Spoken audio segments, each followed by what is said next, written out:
Oke, saya bantu share ya, Mas. Bisa share screen nggak, Mas? Ya, ya Pak. Nah, Bentar aja. kameranya juga dinyalakan, Mas. Saya Oke, untuk waktunya itu cuma 10 menit untuk penjelasan proposal ya, Mas ya. Silakan kameranya dan PowerPoint-nya saya serahkan ke Mas Ikhlas. Oh, Mas Rian, tunggu dulu ya, Mas ya. Hari ini pertama Mas Ikhlas dulu, setelah itu gantian Mas Rian. Ya, Pak. Terus sudah hadir apa lagi ya? Oke, monggo Mas Ikhlasul.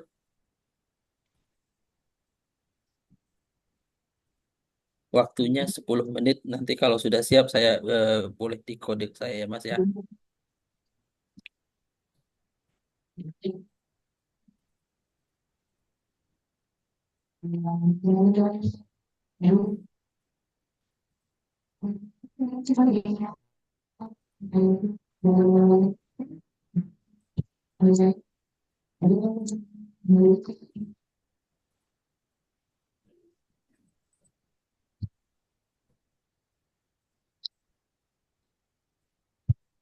Oke, sampun Mas Ikhlas.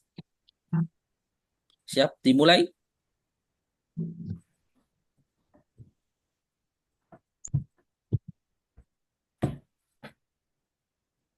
Bentar dulu Pak ya. Oke, bismillah dulu, Mas. Bismillahirrahmanirrahim. Assalamualaikum warahmatullahi wabarakatuh.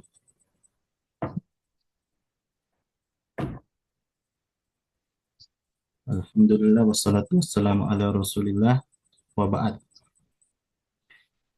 Yang saya hormati Bapak Fazlur dan saya hormati juga Bapak Bapak Ardi sebagai penguji. Di sini saya izin memperkenalkan diri dulu terlebih dahulu. Nama saya Muhammad Ikhlas Raid dengan NIM 3050230095,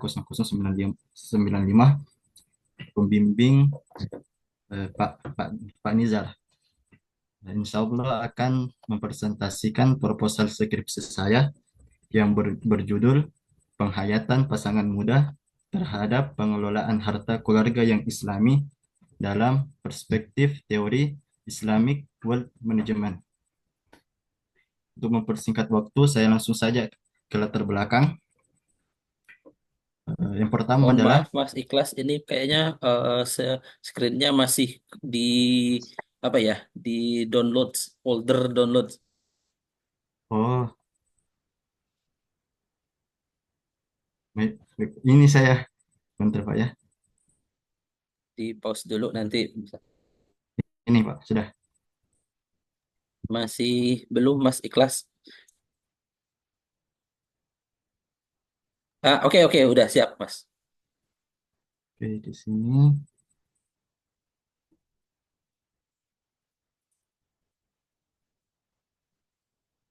Oke, saya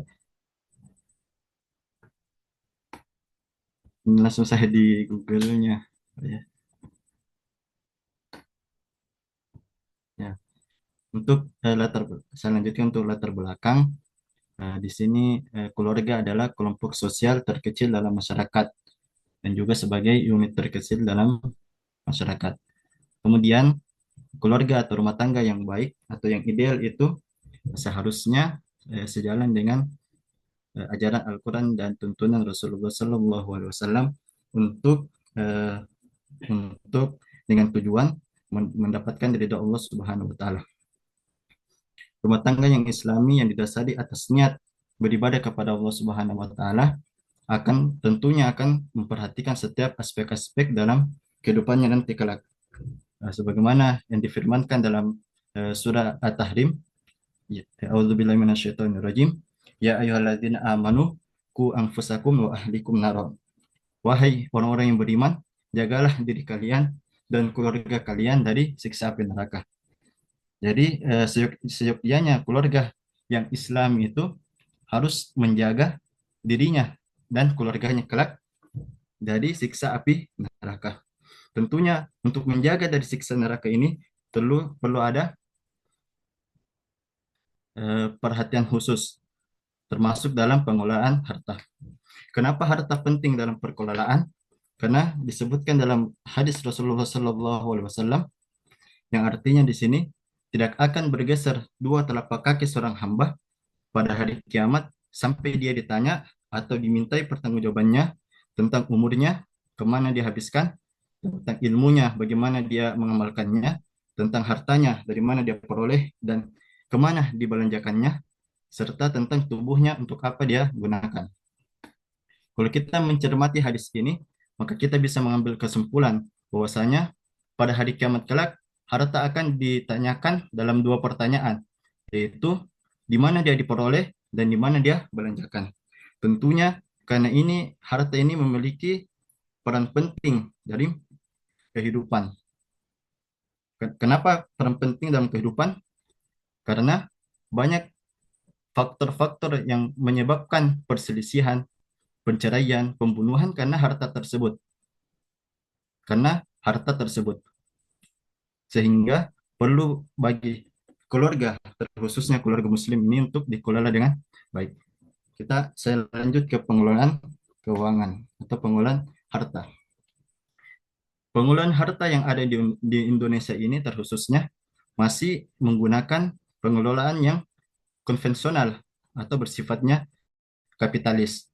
Yang mana pengelolaan ini dia itu menghidupkan bagaimana dia menghidupkan dirinya sendiri.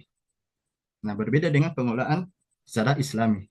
Yang mana perbedaannya adalah kalau pengelolaan keuangan atau harta secara Islami dia tidak tidak hanya untuk mencukupi kehidupannya, namun juga untuk menghidupkan orang-orang lain. Jadi ada konsep distribution atau ada konsep purification, yaitu mendistribusikan harta dan juga zakat, mensucikan harta. Jadi ini apa namanya pengelolaan yang berbeda, yang mana apa faktanya juga banyak di Indonesia juga yang keluarga Muslim, tapi tetap juga masih menggunakan pengelolaan harta secara kapitalis atau belum mengetahui pengelolaan harta secara Islami. Dan ini juga pengelolaan cara yang tidak menggunakan cara Islami juga akan menimbulkan begitu banyak mafsadat. Nah, contohnya seperti kayak timbulnya sifat komunerisme, yaitu menghambur-hamburkan hartanya. Jadi orientasinya adalah orientasinya bagaimana dia menghasilkan begitu banyak harta, harta sebanyak-banyaknya, dan dia bagaimana dia mencukupi untuk generasi-generasinya. Dan sampai pada tahap yang mana dengan dia beranggapan dengan harta ada kuasa. Jadi harta adalah segalanya, begitu. Padahal konsep Islam tidak demikian. Konsep Islam, harta walaupun didapatkan secara sedikit, namun yang dikejar adalah keberkahannya. Jadi walaupun sedikit, namun berkah itu lebih baik daripada mendapatkan harta yang banyak, namun didapatkan dengan cara yang tidak tidak baik Mohon maaf, atau Mas tidak Ikhlas, halal. saya potong. Ini 2 menit lagi, tolong langsung ke rumusan masalah dan metode penelitian. Oke, Mas. Oke, baik. Untuk rumusan masalahnya, Pak, bagaimana proses pengelolaan harta pasangan muda yang bekerja, kemudian bagaimana penghayatan pengelolaan harta pasangan muda yang bekerja dalam perspektif Islamic Wealth Management. Kemudian apa tadi, Pak? Mohon maaf. Tujuannya juga sama metode penelitian. Untuk tujuannya untuk mengetahui proses pengelolaan harta pasangan muda. Kemudian yang kedua, untuk menjelaskan penghayatan pengelolaan harta terhadap pasangan muda yang bekerja dalam perspektif Islamic Wealth Management. Kemudian untuk metodenya, di sini ada jenis penelitiannya menggunakan penelitian kualitatif, kemudian juga di Makassar dan di bulan November dan Desember. Adapun sumber datanya menggunakan data primer dan data sekunder. Adapun objeknya di sini, objeknya merupakan penghayatan pasangan muda yang bekerja tentang pengolahan harta. Adapun subjeknya merupakan pasangan muda yang menikah pada usia 20 sampai 25 tahun dengan umur pernikahan belum genap 5 tahun. Kemudian untuk teknik pengumpulan data eh, menggunakan metode interview, kemudian juga menggunakan studi pustaka untuk memberikan penjelasan ilmiah mengenai masalah penelitian tersebut dengan hukum hukum syariah Islam. Kemudian metode penelitian, di sini metodenya pertama dimulai dari proses mengorganisasikan data, terus memilah data yang berpotensi untuk dianalisis dalam penelitian, kemudian memahami dan mengidentifikasi ide dari data, kemudian interpretasi dari dengan merespon masalah penelitian dan membuat kesimpulan, hingga akhirnya melaporkan menjelaskan data sesuai dengan teori dan penelitian terdahulu.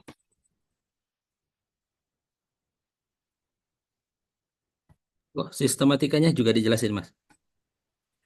Sistematikanya yang pertama, bab pertama berisi tentang membahas tentang latar belakang permasalahan, kemudian rumusan masalah, kemudian tujuan dan manfaat penelitian, tujuan pustaka, metode penelitian, penegasan istilah, dan sistematik penulisan. Kemudian bab keduanya membahas mengenai pengertian harta, pengelolaan harta secara Islami ditinjau berdasarkan teori Islamic Wealth Management. Kemudian bab tiga membahas mengenai profil para responden penelitian, laporan hasil wawancara yang telah dilakukan oleh peneliti di lapangan baik dalam bentuk uraian ataupun tabel. Kemudian bab 4 berisi tentang analisis data berdasarkan hasil dari wawancara peneliti, serta bagaimana hukum syariah Islam menjelaskan pengelolaan harta terhadap pasangan muda. Kemudian yang bab terakhir adalah membahas mengenai kesimpulan dan saran untuk penelitian yang selanjutnya. Oke, baik. Mas Ikhlasul, cukup ya untuk pemaparan proposalnya. Selanjutnya kita langsung ke Mas Ardi, silakan Mas untuk komentar dari proposalnya, Mas. Baik, nah, terima kasih Pak Fazlul. Ini saya sementara off ini ya, karena baru sampai kosan. Mas apa Ikhlasul Iya Pak. itu tentang penghayatan pasangan muda. Pertama, kenapa ngambil penghayatan Mas kata-katanya? Penghayatan karena saya rasa Pak untuk pengelolaan sendiri sendiri itu sudah banyak. Namun dalam penghayatannya ini menurut saya penting Pak karena eh, eh, contoh kasus bagaimana pasangan muda atau orang yang berkeluarga itu menghayati atau memaknai hartanya begitu Pak. Perspektif hukum Islam. Ini sebenarnya yang mau dibahas itu tentang memaknai harta keluarga atau pengelolaan harta keluarga sebenarnya.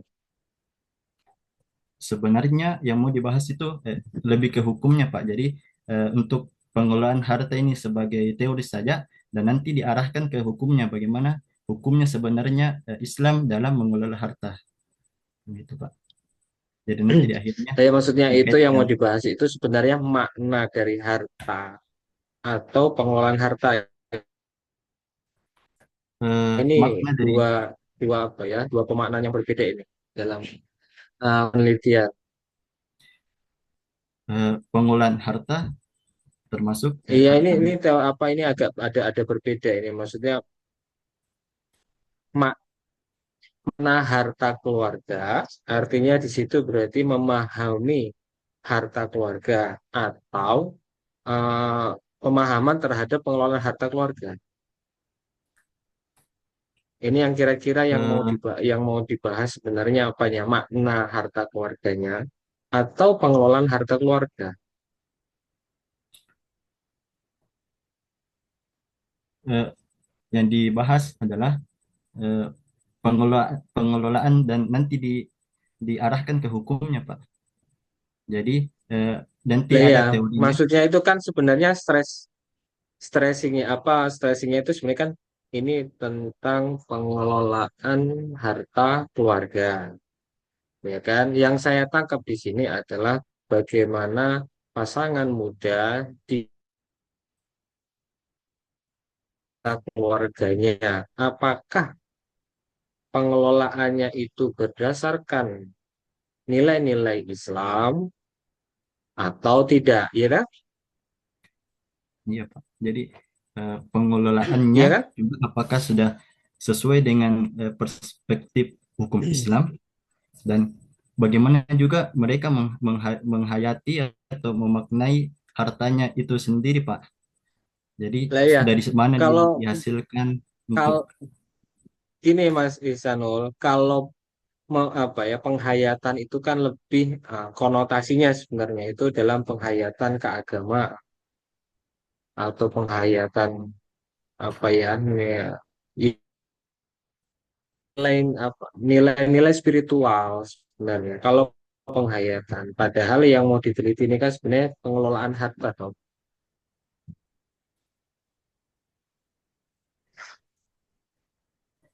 Gitu kan Mas? Maksudnya?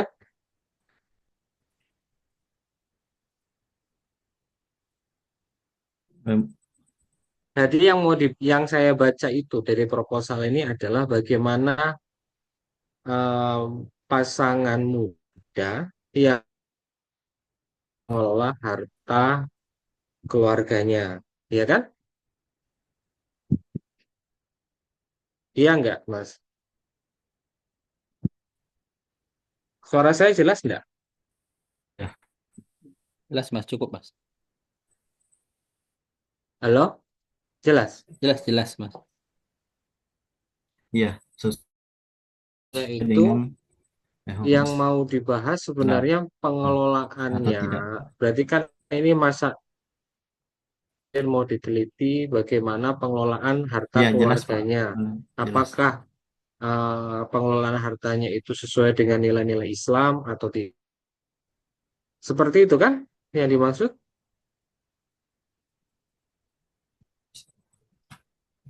Mas Ya, Ikhlasul Raid. jadi nanti hasil dari wawancaranya itu, ya, hasil wawancara itu nanti Lah, apakah sudah sesuai dengan hukum Islam atau tidak, ya. lah ya. Berarti sebenarnya pengelolaan harta keluarga pasangan muda di kota Makassar, taruhlah misalkan seperti itu. Kedua teori Eh, yang nah, saling apa ya Islami ini juga sebenarnya kan Islamic Wealth Management itu kan sebenarnya di sini itu ada yang Islami ini loh. Sebenarnya judulnya itu yang lebih tepat adalah sebenarnya bukan seperti ini, tapi mungkin pengelolaan harta keluarga pada pasangan muda di kota Makassar, misalkan seperti itu, dalam perspektif teori Islamic Wealth Management. Kenapa? Karena teori Islamic Wealth Management itu sesuai dengan standar Islam. Maka kata yang Islami di situ itu tidak perlu dimunculkan. Nah,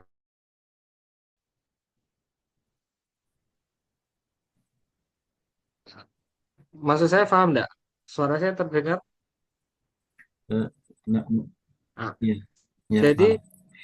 Namun juga dalam penelitian ini karena sudah banyak yang membahas tentang pengelolaan, maka kami juga akan membahas tentang penghayatannya, Pak. Kayak begitu. lah Bagaimana mereka memaknai hartanya dua apa ya? Dua makna yang yang berbeda. dia kelola. Maksudnya menurut apa ya? Penghayatan itu kan sebenarnya lebih kepada coba dicek lagi lah di kamus itu makna seperti apa. Karena konotasi penghayatan itu lebih kepada ini objek kalau oke kalau misalkan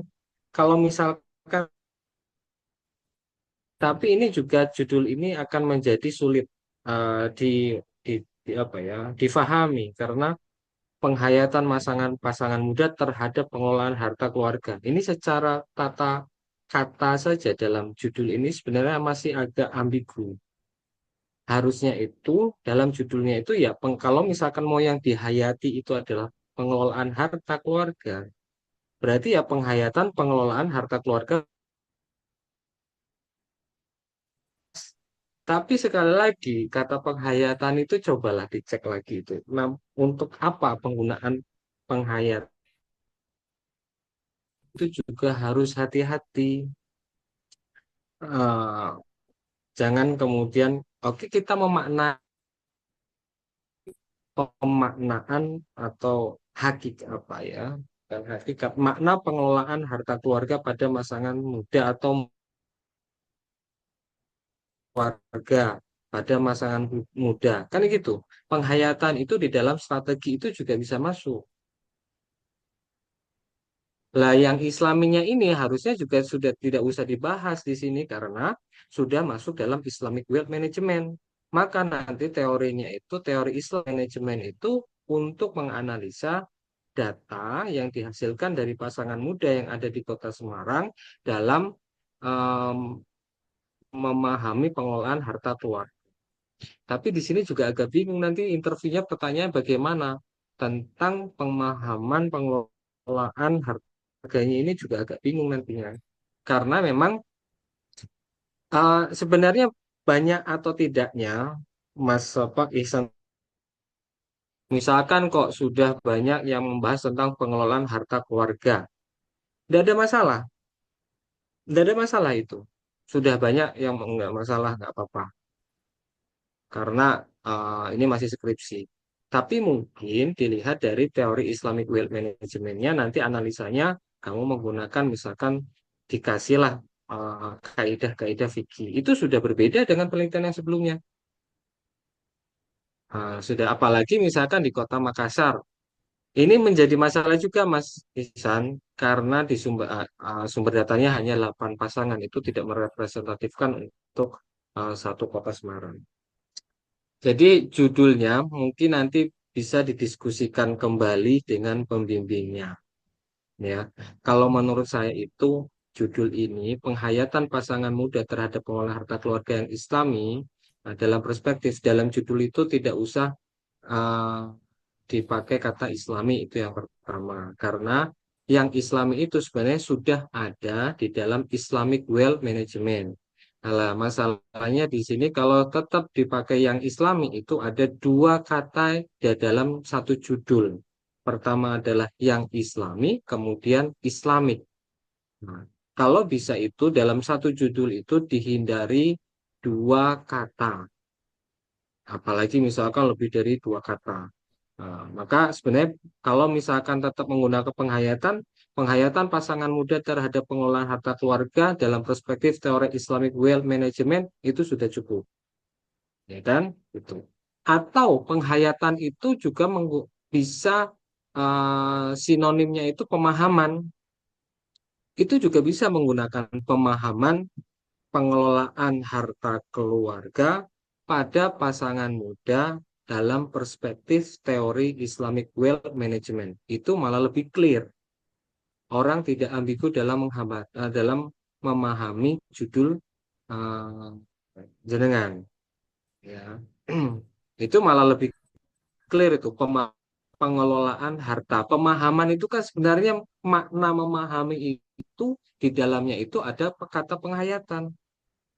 Kalau penghayatan itu lebih kepada ya menghayati nilai, itu juga menghayati apa ya keagamaan. Nah, tapi sebenarnya intinya yang saya tangkap dalam judul ini adalah pemahaman pengelolaan harta keluarga pada pasangan muda di Kota Makassar. Benar, ini Kota Makassar, Mas ya. Ya, Kalau Kota ya Pak. Makassar harusnya itu Anda harus mewawancarai mungkin lebih dari 20 pasangan, bukan 8 pasangan.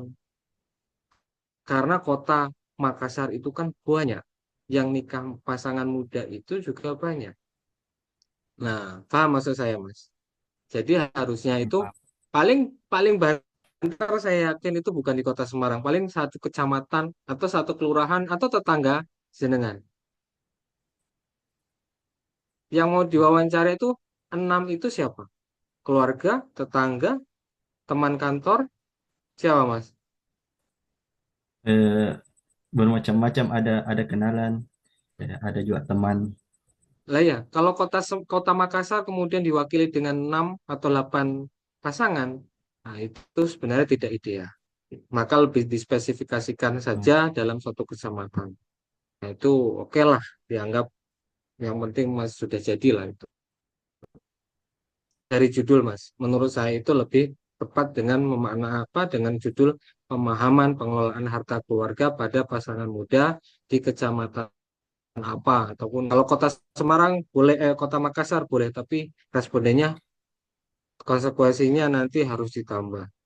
Nah, dalam perspektif teori Islamic Wealth Management. Jadi yang Islamnya itu dihilangkan. Itu menurut saya, itu masukan saya yang pertama. Kemudian ini dari judul ya, dari judul.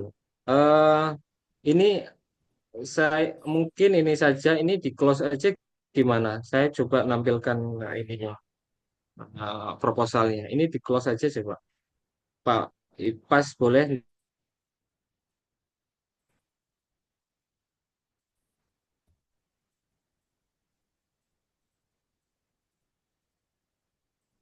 Oke, Sudah udah terkeluas, Pak? saya close ini. Ini judulnya ya. Lah Ya. jadi bagi saya itu kan, nah ini kata penghayatan itu diganti yang lebih relevan. Jadi misalkan lebih pemahaman atau pengelolaan harta pada pasangan muda dalam perspektif teori Islamik eh, apa ya, dalam nah ini teorinya juga enggak usah. Teori itu sebenarnya dengan perspektif itu sama. Kalau misalkan menggunakan perspektif, ya nggak usah pakai teori, tapi kalau menggunakan teori, ya menggunakan perspektif. Jadi dalam perspektif Islamic Wealth Management. Kenapa? Karena Islamic Wealth Management itu sudah termasuk teori. Ya, gitu ya. Oke.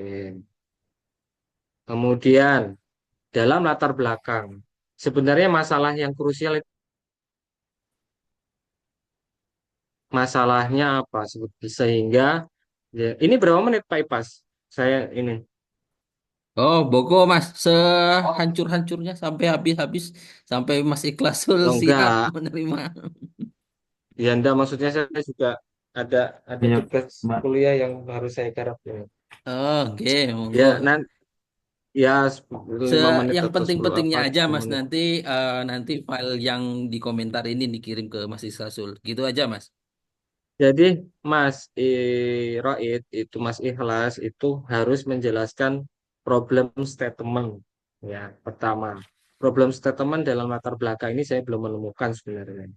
Nah, harusnya itu misalkan kok apa namanya problem statement kan tadi menceritakan bahwasanya sini. Saya tadi membacanya gimana ya? Hmm, nah ini. Selain harta yang dikelola dengan baik juga menimbulkan perselisihan dalam rumah tangga yang berujung pada perceraian. Anda, Mas Ikhlas itu meneliti di Makassar. Ada enggak data yang menyebutkan pasangan muda di kota Makassar itu berselisih ataupun konflik gara-gara masalah pengelolaan harta? Ada enggak datanya?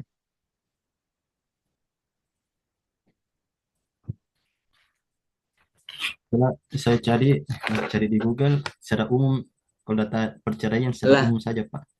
Namun cara spesifik tentang ya peneliti itu tidak apa ya harus ada data, harus ada data. Data ini kemudian itu menjadi apa? Problem statement masalahnya ini, problemnya ini adalah di Kota Makassar itu angka ataupun tingkat perceraian yang ada di Kota Makassar. Nah, ini faktornya adalah perselisihan. Perselisihan ini diantaranya adalah salah satunya faktornya adalah apa? Adalah pengelolaan keuangan keluarga yang tidak sesuai. Misalkan seperti itu. Maka bukan ngambilnya dari Google, tapi Ikhlasul Roid itu harus datang ke pengadilan agama. Tanya ke pengadilan agama Kota Makassar, di sana apa? Tanyakan. Jadi ini harusnya apa? Nah, ini harus dapat data dari pengadilan untuk memastikan apa? Jadi untuk memastikan data perceraian yang diakibatkan apa? Misalkan perselisihan karena mane- manajemen keuangan yang kurang baik. Lah, dari sini kemudian maka apa? Diteliti. Gitu. Ini menjadi problem teman, ya kan? Sehingga apa? Oh, ternyata ada loh pasangan muda itu juga yang tidak berselisih. Nah, maka saya teliti nih, saya interview dia bagaimana manajemen keuangan keluarganya. Itu namanya penelitian, Mas Ihsan. Ini kayak khutbah Jumat kalau menurut saya karena terlalu banyak hadis dan mengutip dari ayat Al-Quran. Mohon maaf loh ya, mohon maaf. Maksudnya bukan saya orang sekuler, enggak. Tapi dalam penelitian itu kita harus berdasarkan apa namanya literatur review yang kuat. Lah, kalau misalkan menggunakan banyak apa namanya perspektif hadis ataupun apa namanya ini sebenarnya mungkin bisa dijelaskan di landasan teori, bukan di latar belakang. Nah, bukan di latar belakang. Kalau misalkan di latar belakang harusnya apa yang dijelaskan ya problem statement masalahnya apa yang kemudian perlu untuk diteliti. Tapi saya belum menemukan di sini problem statement. Nah, maka dari problem statement itu kemudian perlu diteliti ada namanya tujuan penelitian. Jadi tujuan penelitiannya adalah apa? Nah, ini. Misalkan gini, pasangan muda dianggap belum dewasa, sangat rentan mengalami pertengkaran perselisihan kepada perceraian. Lah, ini itu dari mana sumbernya? Nah, ya kan? Jangan kemudian memberikan apa statement yang menyesatkan. Harus kamu harus tanggung jawab loh. Pasangan muda, nah ini pasangan muda di mana? Posisinya juga data data pasangan muda di daerah mana? Belum dijelaskan di sini. Tercatat pada tahun 2022 sebanyak sekarang tahun berapa? Sekarang tahun 2024. Datanya ngambil dari tahun 2022, kan? Harusnya data up to date tahun 2023 atau 2024. Ini pasti dari mana nih? Saya kurang tahu. Kalau melihat ininya dari Detikcom. Masa peneliti akademisi dari Detikcom, ya kan? Maka tren data juga menunjukkan perceraian banyak terjadi dua usia dari 23. Ini dari mana ngambilnya ini? Nah, kan kalau misalkan mau website itu sebenarnya opsi terakhir. Nah, referensi dari website atau berita online itu opsi terakhir. Silahkan ya, Anda ini nanti apa? Mencari data dari penelitian terdahulu. Berarti khususnya dari Makassar. Penelitian yang ada di Makassar. Nah, silakan nanti apa? Cari jurnal yang sudah terpublish tentang penelitian, nah, misalkan perceraian di Kota Makassar. Atau datang lebih real lagi datang ke kantor pengadilan agama Kota Makassar. Itu Mas. Jangan kemudian kita itu eranya era seperti ini, kemudian selalu tidak karena malas membaca, akhirnya cari di internet. Gitu ya. Nah, ini kemudian apa Islamic Wealth Management ini? 5 tahapan dalam mengelola. Ini kan nanti menjadi bahan wawancaranya ya. Wealth creation, accumulation, wealth consumption, wealth production. Hmm, mana ya? Ini sebenarnya juga dari dari 5 tahapan ini sebenarnya nanti di bab 2 kan, di bab 2 Anda harus mampu menjelaskan dengan detail ya, dari dan memastikan nilai Islaminya. Disinilah baru kemudian yang Islami itu nanti di bab 2 bukan masuk di dalam judul. Itu ya, Mas Ikhlas Soroid dalam latar belakang dan judul seperti itu, Mas. Nah, kemudian rumusan masalah, ini agak bingung juga. Bagaimana proses pengelolaan harta pasangan muda yang bekerja? Ini bekerja di mana? Dari mana sebenarnya? Bekerja apa? Ya kan? Kenapa tidak cukup misalkan menggunakan pasangan muda? Ya, gitu aja. Tidak usah menggunakan apa? Kata bekerja. Jadi tidak usah menggunakan kata bekerja. Pasangan muda itu usia berapa, Mas? Itu juga masih relatif, Pak, tapi 21 Hmm? sampai kalau dalam di sini 25. Lah, pasangan muda itu juga kan nanti harus dicari itu, kan? Jadi eh, harus dalam latar belakang juga harus disebutkan. Latar belakang nanti itu dijelaskan standar pasangan muda itu apakah menggunakan term usia atau usia pernikahan. Nah, ini usia pernikahan biasanya itu kalau pasangan muda antara 1 sampai 5 tahun. Tuh. Jelas ya. Jelas, Pak. Jadi ini harus dijelaskan di sini.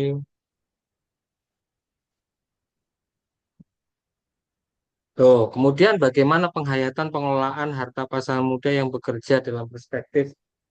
Jadi sebenarnya itu bekerja itu sudah tidak usah di apa ya, tidak usah di apa ya, ditulis lah. Pasangan orang sudah menikah itu kira-kira kalau di kota kita itu ya pemahamannya orang sudah menikah itu ya sudah bekerja. Nah, apalagi kok misalkan pasangan muda usia baru menikah usia 35 itu kan sebenarnya pasangan muda, ya kan? Maka muda di sini itu tadi apakah muda usia atau usia pernikahan atau usia umur. Nah, ini berdasarkan umur atau usia pernikahan.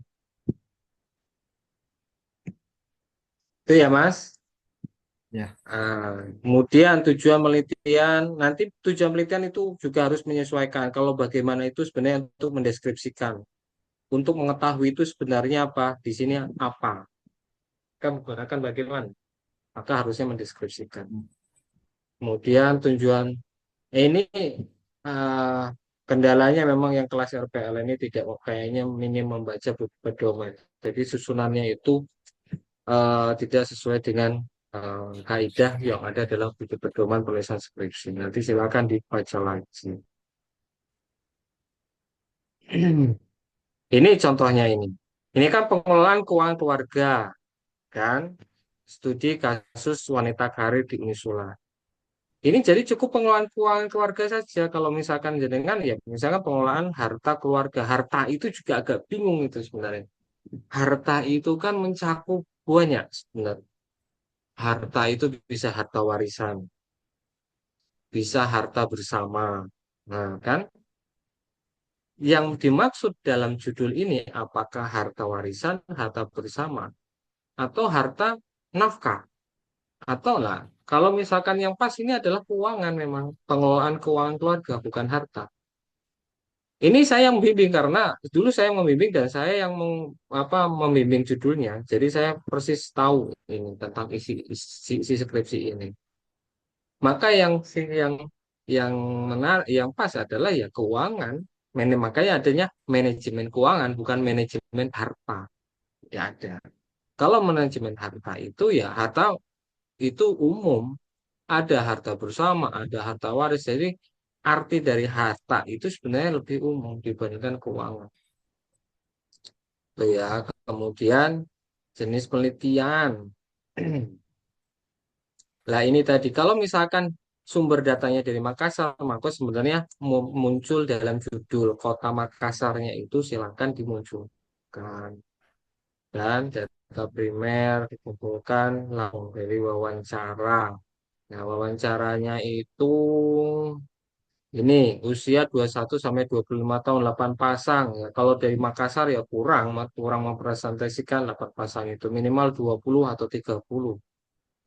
Ya kan? Nah, ini kan berarti apa? Usianya adalah menggunakan usia muda dan nanti masih kuliah. Kira-kira seperti itu usia-usia perkuliahan. Nah, metode analisisnya ini juga di atas judul menggunakan teori Islamic Wealth Management, tapi dalam metode analisisnya itu tidak muncul. Maka harusnya dalam metode analisis ini dimunculkan, diterangkan tentang teori yang digunakan untuk menganalisa data itu Islamic Wealth Management. Seperti itu. Itu aja mungkin dari saya, Pak Ipas, tentang ya apa namanya, apa yang bisa saya kasih masukan proposal ini. Oke, terima Ya, kasih teruan Mas Mas Ipas. Ardi. Kasih banyak. Mas Ikhlasul sampun Mas, sudah dipahami? Ya, Alhamdulillah sudah Bapak. Oke, mungkin dari saya sedikit saja ya Mas ya. Ini sudah sebanyak disampaikan Mas Ardi tadi. Pertama terkait dengan judul, judul itu ya saya kurang serk ya dengan kata apa penghayatan. Maksud penghayatan di sini untuk menghayati. Kalau untuk penghayatan hasil dari skripsinya apa nanti? Kalau seperti itu, kalau boleh saya tahu Mas. Kalau misalkan judulnya penghayatan, nah hasil yang akan didapat setelah menghayati itu apa? Nah, gitu. Ya. Gitu kan bukan berupa nanti atau bisa juga hasil penghayatan itu apa. Nah, terus dari judul sudah fix ya nanti sudah disampaikan panjang lebar oleh Mas Ardi. Terus terkait dengan teori, nah ini juga agak apa ya agak sedikit berat ya Mas ya. Jenengan skripsi jenengan udah kayak tesis saja. Karena kalau kalau skripsi itu bentuknya yaitu ya apa yang terjadi di lapangan terus sesuai nggak dengan peraturan perundang-undangan. Nah, kalau sudah menggabungkan dengan teori, wah, mungkin udah tingkatnya itu tingkat tesis. Nah, seperti itu. Tapi nggak apa-apa. Jenengan juga sudah 2 kali kuliah di Sudan sekali, sekali di Unisula juga sudah sekali. Nggak apa, jadi 2 kali. Itu ya masih kelas. Terus yang Baik. pertama terus yang disampaikan juga oleh Pak Ardi tadi terkait tentang latar belakang. Nah, perlu jenengan adakan itu pra penelitian ke pengadilan agama. Jadi tidak membahas atau tidak apa ya, tidak menuliskan lagi apa itu definisi pernikahan di bab latar belakang apa tuh pernikahan muda, tidak menjelaskan ayat-ayat lagi. Tapi di latar belakang itu ada 2 yang penting yaitu latar belakang penelitian dan latar belakang masalah. Latar belakang masalahnya belum kelihatan karena ya data-data tadi yang disampaikan oleh Pak Ari tadi belum didapatkan. Nah, disitulah muncul latar belakang masalah nantinya Mas Ikhlas. Apa yang kita temukan di lapangan, di pengadilan, ternyata banyak loh di Makassar ya, tapi kalau Makassar terlalu sedikit luas. Mungkin di Mas Ikhlas lebih ke daerah yang lebih sempit lagi, misalkan di kecamatan. Apa yang di kecamatan itu banyak terjadi perceraian. Nah, kenapa? Nah, itu diteliti dari data jumlah tersebut, pasangan muda yang ternyata yang banyak. Nah, itu yang dimasukkan di dalam latar belakang. Jangan langsung keluarga adalah. Nah, itu kan sudah banyak sekali. Saya juga sudah bosan juga membaca apa itu di dalam latar belakang itu masih ada keluarga adalah kelompok sosial terkecil dan sebagai unit terkecil dalam masyarakat. Nah, ini itu skripsi tahun berapa? Nah, seperti itu masih kelas. Jadi langsung saja latar belakang masalahnya apa, terus latar belakang penulisannya apa. Latar belakang masalah ya yang tadi hasil dari apa tadi pra penelitian tadi. Nah, terus latar belakang penelitian apa? Latar belakang penelitian yaitu ya kenapa Mas Ikhlas tertarik menulis ini? Apa alasannya tertarik menulis ini? Ini belum tergambar juga di sini ya, Mas Ikhlas ya. Kenapa Mas Ikhlas pengen nuliti ini? Nah, itu dituliskan di latar belakang penulisan. Apa yang menjadi latar belakang? Terus selanjutnya karena ini apa ya, Mas Ikhlas terlalu kemana-mana membuat apa tuh latar belakang sehingga tidak memperhatikan batas minimal, batas maksimal apa tuh proposal. Untuk bab satu itu hanya 15 halaman. Ini sudah 20. Oke, ini 19 halaman. Nah, nanti bisa disingkat lagi dengan cara yang tadi. Terus apa lagi ya? Oke, rumusan masalah sudah dibahas tadi. Terus, nah ini untuk metode penelitian. Nah, metode penelitian ini kayaknya kopas ini Mas ya. Seru. Kopas dari siapa, Mas? Sebenarnya kalau metode penelitian kalau kita menggunakan teori wealth management, apa teori Islamic wealth management ini ya metodenya ya harus di itu. Wealth teori itu tuh dijelasin jadi tolak ukurnya. Nah, apa tuh namanya tuh ukuran standar kita itu ya di situ. Jadi di metode penelitian itu harus dicantumkan bahwa kita menggunakan teori ini loh sebagai panduan atau batasan-batasan penelitian kita. Di sini gak ada ini Mas. Nggak disebutkan bahkan di bagian metode penelitian ini nggak ada sama sekali Islamic Wealth Management. Harusnya di situ ada Mas. Oke, itu saja dari saya Mas. Ikhlas cukup ya. Nanti jenengan bisa berdiskusi kembali dengan Pak Nizar hasilnya nanti. Oke, silakan Mas Ikhlas ada yang ditanyakan dulu nggak? Eh, Mungkin dari saya cukup, Oke, Pak. cukup. Oke, monggo Semoga ditutup Mas Ikhlas kalau cukup. ya. Terima kasih kepada Pak Fazlul dan Pak Ardi atas masukan-masukannya. Ya, jazakallah khairan. Oke, tunggu Mas Ikhlas tutup di sini ya, Mas Ikhlas jangan live dulu. Nanti kalau Baik, misalkan ada apa tuh masukan-masukan kepada Mas Rian, jadi Mas Ikhlas bisa mengerti juga. Oke, gitu baik, ya. Pak. Oke, selanjutnya Mas Rian. Sehat Mas Rian?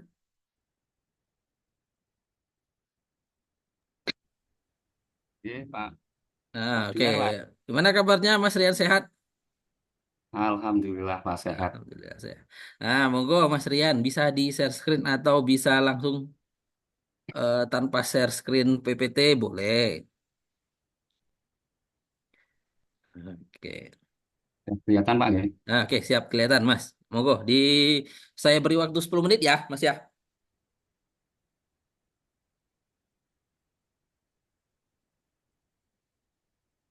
Monggo Mas Rian.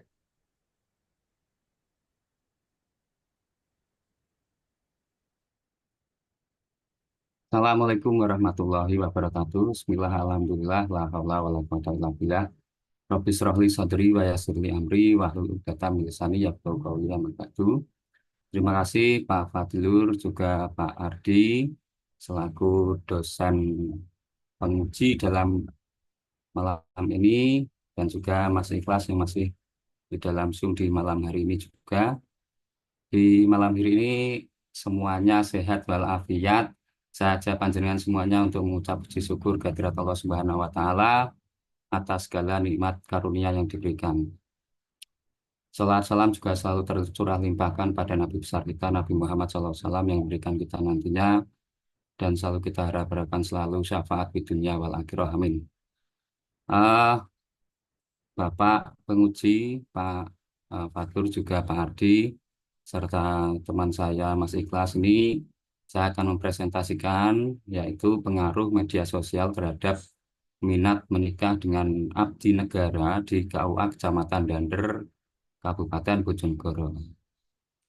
Nah ini saya menuju ke latar belakang terlebih dahulu, yaitu yang pertama ini saya singkat latar belakangnya, yaitu media sosial mempengaruhi berbagai aspek kehidupan, yaitu termasuk dalam perspektif eh, persepsi dan keputusan terkait pernikahan. Jadi media sosial itu mempengaruhi, saya rasa itu menarik saya angkat kemarin. Kenapa sih media sosial itu kok bisa begitu mempengaruhi? Terus media sosial memberi idealisasi mengenai pernikahan, termasuk daya tarik menikah dengan abdi negara. Nah, ini termasuk nanti di dalam media sosial itu apakah postingannya ataukah apa namanya status dalam media sosial itu langsung pada abdi negara atau orang biasa atau misalkan wira swasta dan lain sebagainya, atau tidak memberikan, contohnya tidak memberikan postingan dalam pekerjaan atau dalam bentuk apa namanya harta kekayaan. Nah itu bisa nanti menarik untuk saya rasa menarik untuk saya angkat. Terus status sosial yang ditampilkan tadi di media sosial menjadi faktor penting dalam minat menikah. Nah kadang kita selalu melihat kalau ada ASN ya di sana mencakup ASN itu ada polisi, ada TNI juga, ada PNS juga, P3K itu selalu bukan selalu tapi sebagian besar ada sekarang menampilkan di status media sosialnya itu penampilannya seperti mana dia bekerja setiap hari. Jadi seragamnya itu ditampilkan, misalnya itu menarik untuk kaum hawa atau mungkin bisa perempuan juga yang menjadi ASN misalkan. Nah, itu menarik untuk kaum Adam untuk didekati terlebih dahulu, karena ini adalah minat dulu Pak sebenarnya yang saya mau olah itu. Minatnya menikah dengan abdi negara, yaitu yang melatar belakangi salah satunya saya ringkas menjadi tiga itu. Terus saya tampilkan sedikit di sini di dalam latar belakang saya itu saya apa namanya saya apa blog ini ya. Terlihat apa tidak, Pak? Terlihat apa masih di PowerPoint? Masih di PowerPoint, Mas. Oh, masih di PowerPoint. Nah, Nah, bentar, Pak.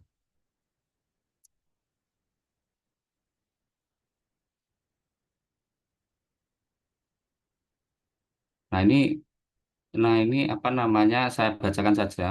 Mengingat media sosial tidak sepenuhnya memuat isi yang realistis dan bahkan cenderung memanipulasi data oleh para pihak yang tidak bertanggung jawab. Misalkan, bukan hal mustahil jika segelintir orang memasang identitas palsu untuk memikat dan menjebak sasarannya lewat unggahan yang dimuat di media sosial. Bukan berarti ini misalkan tentara atau polisi gadungan palsu gitu ya. Atau mungkin misalkan ini ada satu tentara yang kehidupannya itu sebenarnya biasa-biasa saja, karena mereka juga saya rasa apa eh, penghasilannya juga ditakar seperti itu, tetapi melihatkan isi konten media sosialnya itu seragam. Nah, seolah-olahnya ini menjadi penarik pada kaum hawa untuk memberikan apa namanya ya istilahnya ya penarik itu ya istilahnya untuk membuat mereka menjadi menginginkan mereka yang menjadi ASN atau eh, ASN atau abdi negara. Terus selanjutnya dalam penegasan istilah terlebih dahulu ini media sosial yaitu sarana komunikasi virtual tanpa batasan ruang dan waktu. Terus abdi negara atau ASN yang berprofesi di instansi pemerintahan seperti halnya TNI, Polri, PNS, serta P3K. Nah, sekarang ada P3K, Bapak. ASN dibagi menjadi dua, yaitu PNS dan P3K. Nah, ini bisa saya nanti jadikan objek apa subjek penelitiannya juga. Karena sekarang lumayan banyak nih P3K di wilayah Dander ini baru-baru ini. Terus rumusan masalahnya juga ini yang pertama yaitu bagaimana pengaruh media sosial terhadap minat menikah dengan abdi negara di KUA Kecamatan Dander. Terus yang kedua, mengapa ada perbedaan minat menikah gitu dengan abdi negara antara yang dipengaruhi media sosial atau yang tidak gitu misalkan. Atau mungkin ini nanti kalau misalkan apa kurang tepat nanti bisa saya ubah antara yang mempunyai media sosial tetapi tidak tertarik dengan abdi negara. Terus tujuannya adalah Langsung untuk ke mengetahui, apa aja ya Mas ya, metode penelitian. Waktunya 2 menit lagi. oh gitu ya, metode penelitian. Oke, metode penelitian yaitu pendekatan studi kasus, juga jenis penelitiannya kuantitatif. Nah, kemarin sebenarnya ingin saya olah di kualitatif, tetapi menurut Pak Nizar ini lebih baik kok cenderung ke kuantitatif begitu. Tapi saya lihat di penelitian yang sebelumnya itu ada yang diolah dalam kualitatif gitu ya untuk apa ini instrumennya pakai angket atau kuesioner itu. Terus populasi dan sampelnya itu saya anggap populasinya saya tarik ke 3 bulan ke belakang yaitu 150. Sampelnya di apa sampelnya setelah dimasukkan itu terdapat 100 orang dengan nilai margin of error-nya 0,1. Nilai apa namanya? Nilai itulah.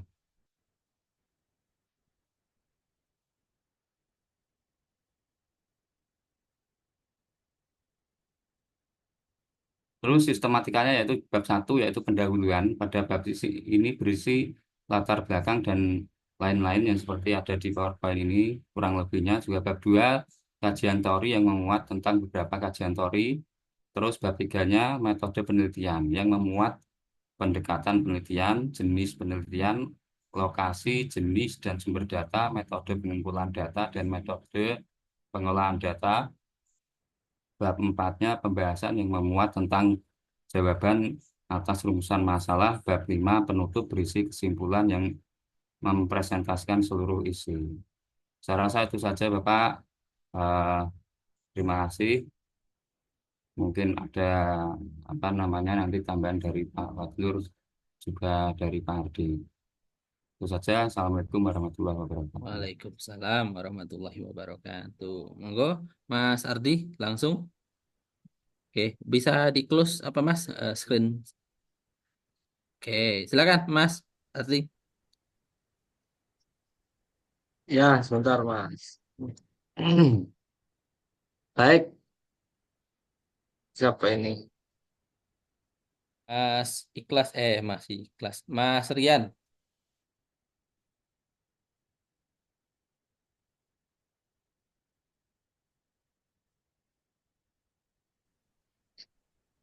Halo, suara saya jelas? Oh, jelas Mas, jelas. Yes. Oke. Nah itu, pertama Mas Rian. Sebenarnya mohon maaf ya Mas Rian, karena kemarin memang ya dengan berat hati saya menolak bimbingan ini karena saya tidak paham dengan uh, apa yang mau ditulis. Maka saya langsung laporkan ke Pak Nizar dan mungkin Pak Nizar langsung mengambil alih. Yang pertama Mas Rian itu memang kalau melihat dari skripsi ini, ya skripsinya benar kualitatif ya Mas ya. Ya, awalnya saya pakai judul analisis A terhadap B karena saya lihat kan ada judul seperti itu. Maka saya awalnya pakai judul seperti itu, analisis A terhadap B.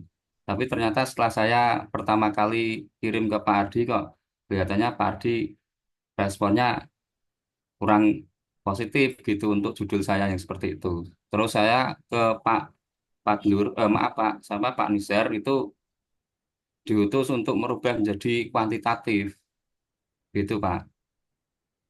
Kalau melihat dari metodenya ini, kelihatan ya, Kelihatan Pak. ini jelas masuknya kuantitatif bukan kualitatif. Iya Pak, itu saya ubah semua terusan.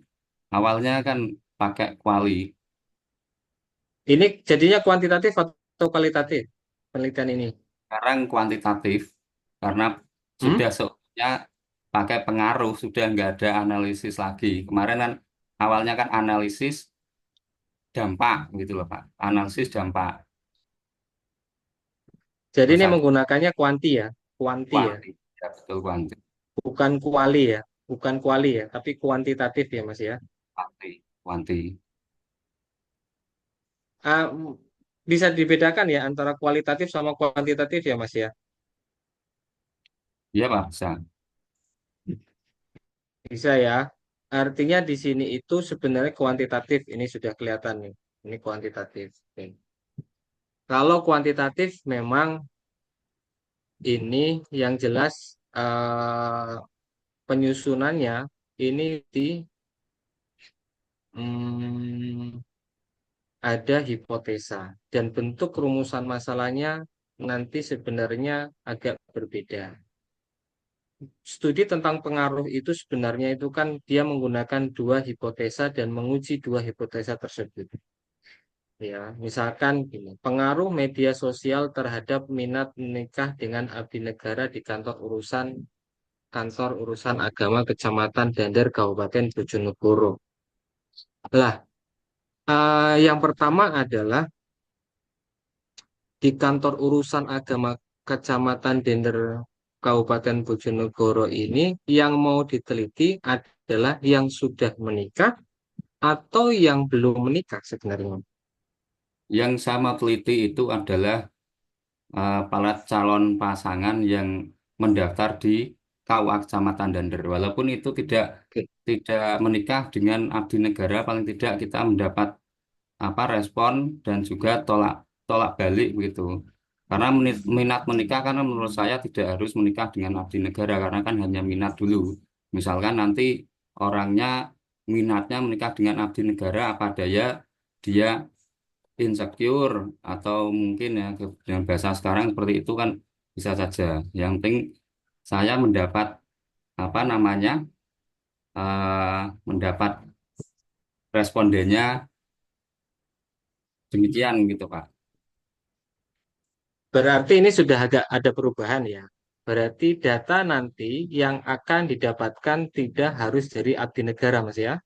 Tidak, tidak. Kan hanya minat Kalau saja. seperti itu, jika demikian, itu berarti abdi negara dalam judul itu harus dihapuskan.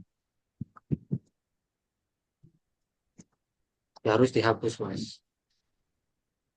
Karena itu nanti, karena apa? Tadi jenengan bilang kalau misalkan data ini, ya kan, abdi negara ini itu data nanti yang akan diteliti itu apa ya? Tidak harus abdi negara. Berarti tulisan minat menikah dengan abdi negara itu harus dihapuskan. Kenapa? Karena ini nanti akan menyesatkan di judul abdi negara, tapi ternyata datanya bohong. Bukan hanya abdi negara, tapi umum. Nah, paham maksud saya, Mas Rian ya? Pertanyaan saya itu Pak, Berarti, kalau kita cari yang abdi negara misalkan ya, itu kan tentunya minat menikahnya pasti dengan abdi negara Pak. ya Sudah berarti pasti kalau dengan abdi misalkan negara karena ini apa ya, eh, yang mau diteliti ini sebenarnya minat menikah dengan abdi negara atau tidak? Itu kan sebenarnya ya, sebenarnya ya, betul. harus abdi negara. Ya, seperti itu kan tadi. Ya, minat menikah dengan abdi negara. Iya kan? Lah, menurut saya itu mending tidak usah eh, terlalu spesifik abdi negara. Kenapa, Mas? Lah, sekarang gini, saya melihat di sini nih. Saya melihat di sini nih. Oke. Ini penelitian jenengan mungkin tidak cukup setengah satu semester ini tidak cukup. Ini butuh 1 tahun. Misalkan gini, lihat dari sini aja. populasi dalam penelitiannya sebanyak 150 muda-mudi. 150 muda-mudi yang berminat menikah ini di KUA kecamatan ini kira-kira mendapatkan responden 150 yang akan menikah di KUA kecamatan dan ini butuh berapa bulan, Mas? Cuman 2 bulan bisa, Pak. 2 bulan itu di sana berarti menikah 2 bulan ada 150 pasangan ada dalam 2 bulan. Ada. Kalau ya kan kita kan kalau di Dander itu kan adalah apa istilahnya kecamatan yang populer gitu ya. Di Bojonegoro itu ada 3 kecamatan, Pak, yang Nggak, nggak, menikahnya nggak, selalu nggak besar ada terus. masalah, Mas. Artinya kalau misalkan Nah, memang mampu, nggak ada masalah. Nggak ada masalah. 2 bulan, oke, 2 bulan. kalau Pertanyaan kalau selanjutnya. mungkin misal saya tarik kalau mungkin akhir-akhir ini ya bisa bisa apa namanya itu kan yang sudah mendaftar kan bisa Pak ya. Saya tarik misalkan 3 bulan kemarin sampai nanti Desember gitu bisa ya. Atau mungkin berapa bulan yang lalu sampai saya menemukan 150 kan bisa ya. Nah, sekarang kalau misalkan yang sudah menikah itu gimana dengan bisa memastikan itu bisa dicari datanya? Yang sudah Kan menikah yang mau di gampang yang Pak. Malah oke, mudah oke, yang oke, sudah mendaftar. kayak pertanyaan berikutnya, Mas. 150 yang menikah di kawah kecamatan Dander itu kan harus dipastikan muda-mudi. Muda-mudi di sini itu sebenarnya kategori usia berapa? Di sini belum ada populasi ini. Usia berapa? Nah, itu kalau menurut saya nanti mudah-mudi kalau kurang tepat saya ubah lah menjadi 150 pasangan gitu Pak. Kalau saya merasa kalau di Dandri itu ya nggak terlalu tua sih. Mungkin ya sampai umur ya katakanlah 30 31 itu. Lah iya, ini jadi kan akan mempersulit diri sendiri. Akan sulit ini. Dengan misalkan kok mencari 100 pasangan, 150 muda-mudi, itu akan sulit itu yang jelas. Dengan waktu 2 bulan. 2 bulan, oke. Kalau semisal Setelah 2 bulan, kalau gimana? semisal itu kan tadi kan saya tarik kira-kira tuh. Kan saya kemarin kan ada di bulan Oktober itu kan 80. Terus di bulan Septembernya kan ada 30, terus November 30 yang masuk. Itu kan berarti sudah 140. Tetapi saya rasa kalau 150, saya rasa juga agak kebanyakan kalau diturunkan boleh apa enggak Pak Ardi? Misalnya saya Nah, tarik untuk 1 bulan menikah di bulan apa namanya November misalnya, gitu. ini Kira-kira toh, Mas. Jenengan itu untuk menemukan 150 ini, berarti kan ini ya, 150. Ini sebenarnya kan hitungannya adalah jumlah pasangan menikah di KUA Dander, ya misalkan dalam tahun 2024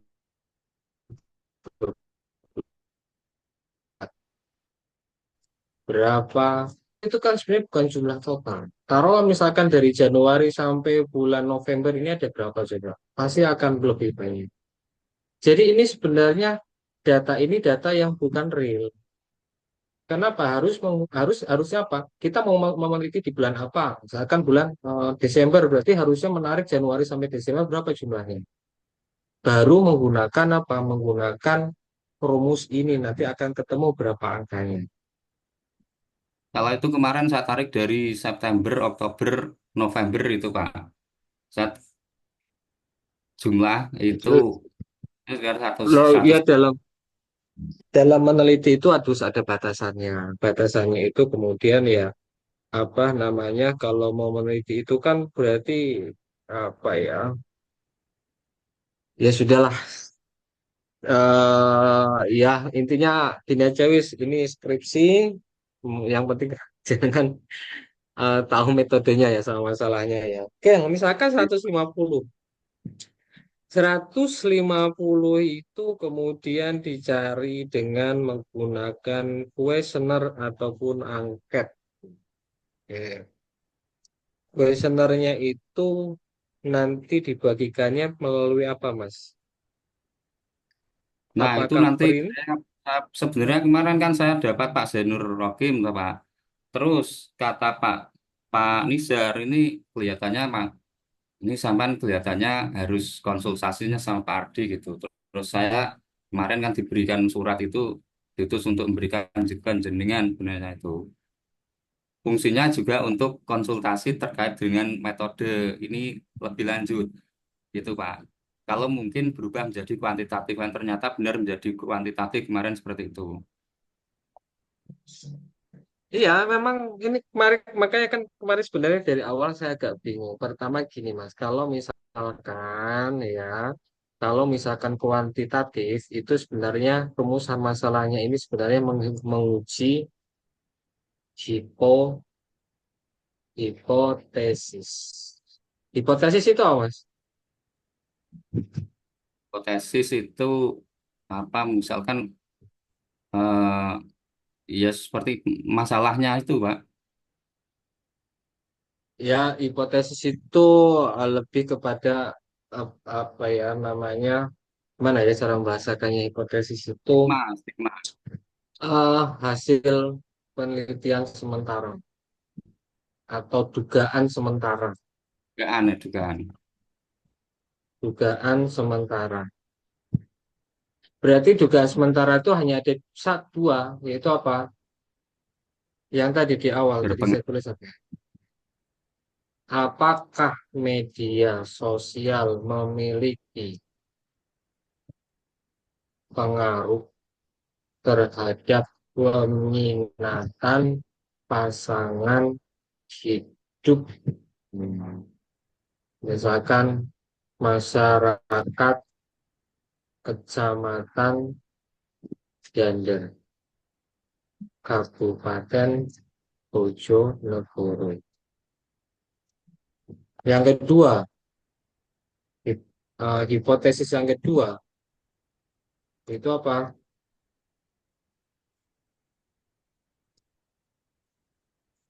Apakah media sosial tidak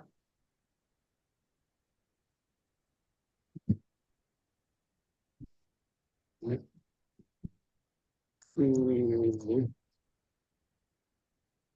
tidak mempengaruhi peminatan pasangan hidup masyarakat Kecamatan Dandeng, Kabupaten Bojonegoro. Harusnya kayak gini. Jadi kalau yang kamu uji adalah apakah media sosial itu mempengaruhi peminatan pasangan. Kalau misalkan nanti hasilnya itu kuesionernya itu ternyata banyak kan tidak, ya berarti tidak. Lah, kemudian yang harus dicari adalah eh, hmm, apa ya?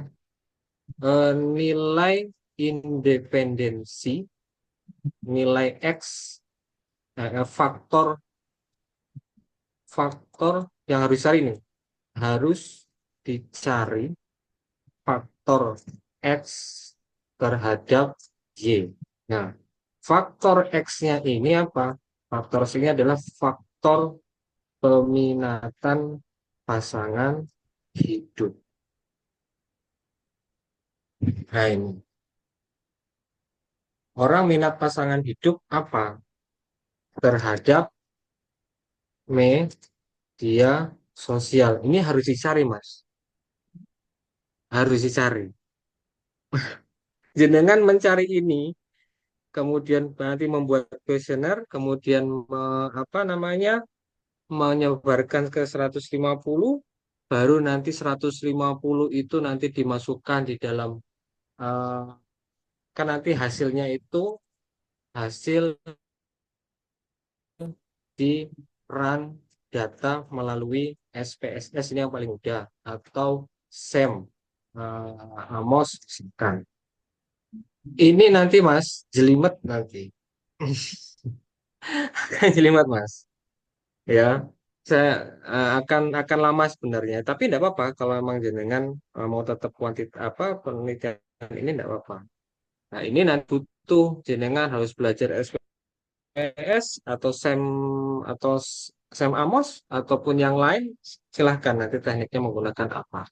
Nah, ini butuh waktu untuk analisis ataupun butuh waktu untuk interpretasi data. Nah, ini. Nah, ini pun nanti faktor ini nanti jenengan harus ada faktornya itu banyak.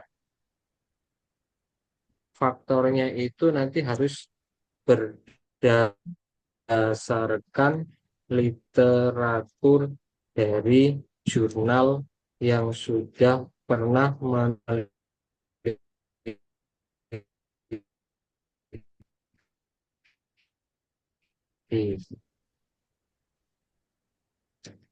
Nih Mas, ini harus mencari teorinya dulu. Memang effortnya agak panjang. Nah, ini sebenarnya menurut saya ini bisa disederhanakan, Mas.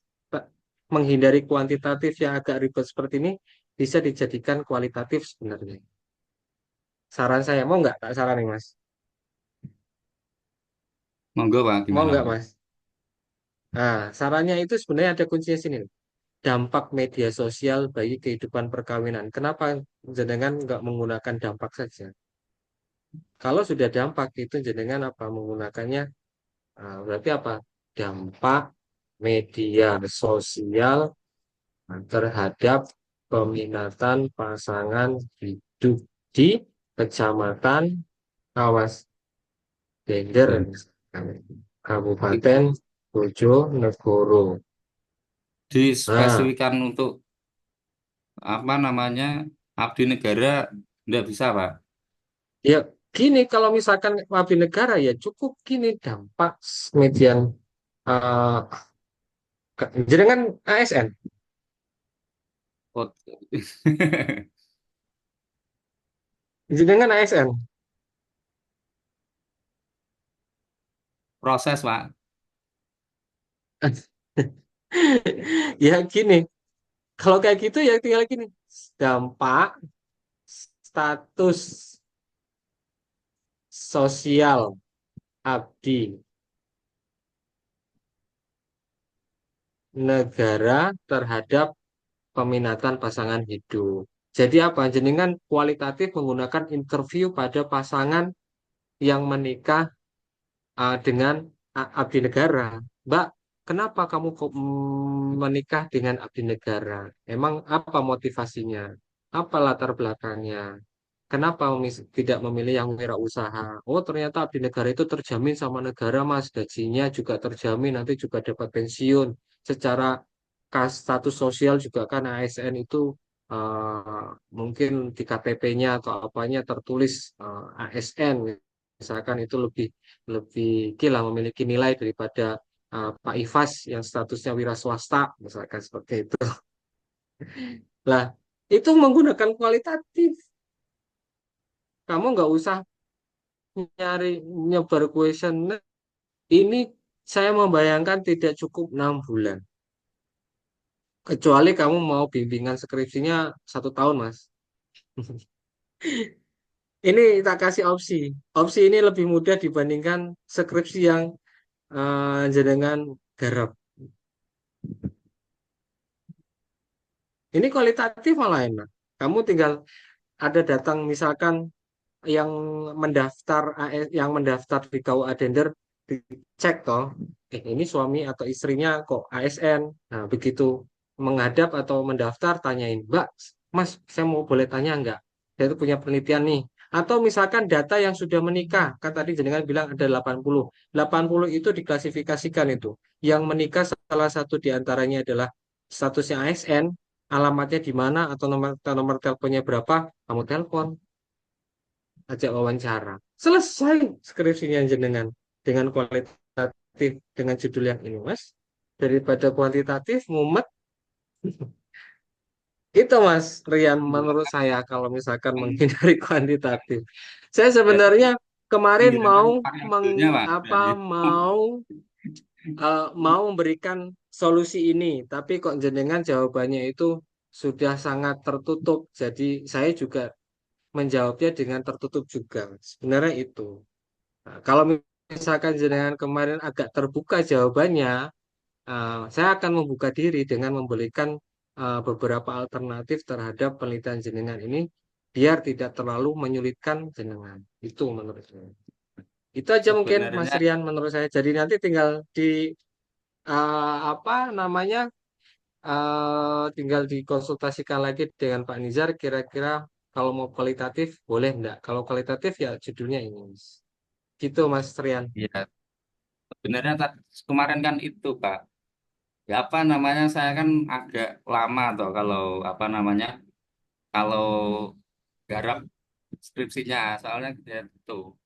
Terus saya pikir-pikir tinggal 6 hari saya harus merombak dari awal itu terus gimana nanti kalau nggak kekejar waktu kan itu saya. Ya, yang penting mungkin kalau mau kualitatif ini lebih mudah, bisa 1 bulan, 2 bulan, 3 bulan itu jadinya sudah selesai ini, 2 bulan sudah selesai. Karena data sudah ada, nomor telepon sudah ada, teleponi. Kalau enggak yang pas daftar itu ditanyakan, yang salah satunya adalah yang di antara satu apa pasangannya itu abdi negara atau dua-duanya abdi negara itu nanti bisa dianalisanya menggunakan perbandingan seperti itu. Itu Mas Rian mungkin dari saya. Tanya sekali lagi Pak untuk populasi dan sampel tadi Pak.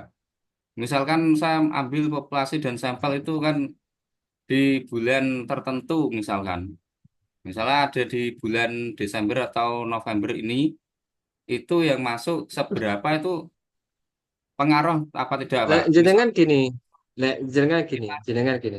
Jenengan mau tetap yang kuanti atau kuali? Nah, pertanyaan itu Pak dulu. sambil Mau berjalan, ganti dengan kualitas saya pikir gimana? sambil jalan. Saya pikir sambil jalan Pak habis ini. Ya, mungkin nanti kalau Enggak, maksudnya sampai ada masukan ya saya tadi sudah memberikan eh, ini ya pandangan kalau skripsi kuantitatif itu seperti tadi. Yang kedua, kuantitatif itu kalau disambi sambil bekerja ya itu agak berat memang harus fokus. Saya kalau yang reguler itu dulu saya bimbing dengan kuantitatif itu memang setiap hari itu apa namanya ada progres.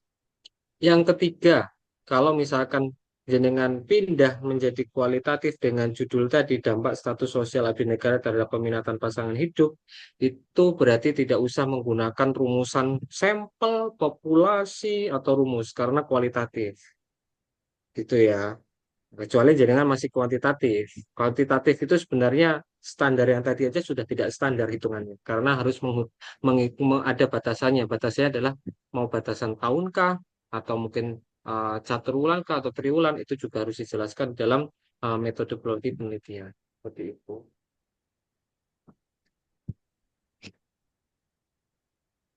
Itu Mas Rian menurut saya. Monggo Pak Ifas. Oke, oke. Mas Rian, masih semangat Mas Rian. ya itu Pak. Oke, nggak apa-apa. Ini namanya juga ujian. Ujian proposal tentu ada tanggapan dari penguji dan ada. Kalau saya lihat untuk secara keseluruhan ya, Mas Rian, untuk skripsi jenengan udah mungkin udah bagus ya. Dari pemilihan temanya sudah bagus. Ini juga belum pernah diadain apa ya, diadain penelitian sebelumnya. Terus ya, saya juga masuk ke metode penelitian yang sama-sama kayak Pak Ardi. Setahu saya ya, selama saya pendidikan S1 maupun S2 itu kalau metode penelitian hukum itu ya bentuknya normatif dan empiris. Kalau normatif itu ya berkaitan dengan norma-norma aturan, terus peraturan perundang-undangan sesuai dengan teori hukum atau tidak. Sedangkan empiris yaitu ya dengan pendekatan ke lapangan. Apakah di dalam masyarakat aturan-aturan hukum itu terus diterapkan. Nah, sesampainya di skripsinya Mas Rian, waduh, ini kayak saya ngelihat skripsinya anak-anak ekonomi, anak-anak manajemen yang perlu menggunakan SPSS itu ya Mas. Nah, ini agak shock saya Mas. Kok saya gak ngerti nanti. Nah, kalau sepengetahuan saya untuk skripsi yang menggunakan metode apa ya kualitatif seperti ini tentu melihat latar belakang juga dulu. Tentu nanti pengolahan datanya menggunakan SPSS ya Mas ya.